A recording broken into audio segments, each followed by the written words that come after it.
Hello and welcome. This is Cricbuzz Comm Box with a little update on Rajasthan's batting effort. At the halfway mark, they were put into bat after Kane Williamson won the toss for Hyderabad, and they'll be happy with how things are looking in Delhi for them right now. The halfway mark, they are 77 for the loss of one wicket, the wicket of Yashasvi Jaiswal. But they've got Buttler and Samson. They're looking good. Samson perhaps a little more than Buttler. But Lisa, more importantly, both of them have been given a chance. One because of, well, you can't say bad review. They took a bad review and then they didn't have one left. Yeah. They took a bad review and they didn't have one left for Jos Buttler when they needed it. And then that sitter dropped by Manish Pandey to let Sanju Samson go. You can pay big for these bad calls. Yeah, and you can also probably add Vijay Shankar. The fact that he held back when he could have kind of charged in and taken Buttler as well. So there was a half chance there. But the plan worked. We were talking about it as well, about Rashid Khan being used in the power play, and look how effective he was. He's picked up a wicket but also created so many more. But he's still got one more over, and I think Kane Williamson will be hoping for Hyderabad's sake that he can break this partnership, because if these two stay in, then you would expect that they'll accelerate nicely at the back end.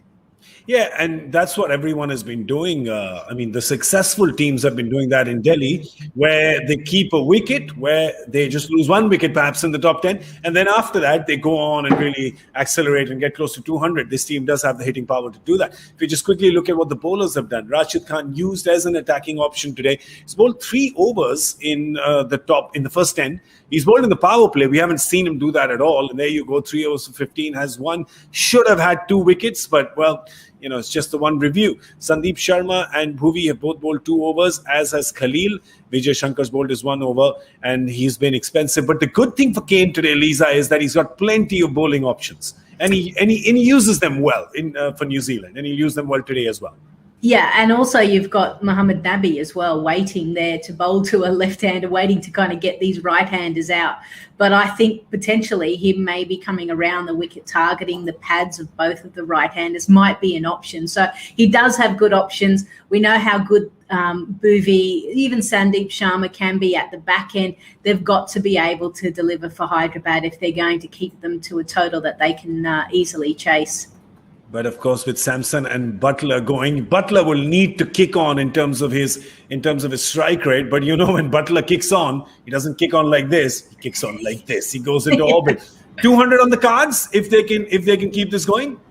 These two batting and the way that Sanju Samson is going, what is he? He's striking at just under 160. So if he stays in, and the form that he has shown, and we discussed that as well, that he seems to be almost producing his best performance now with the skipper tag. So, 200 is certainly gettable. And we've seen that already on this pitch.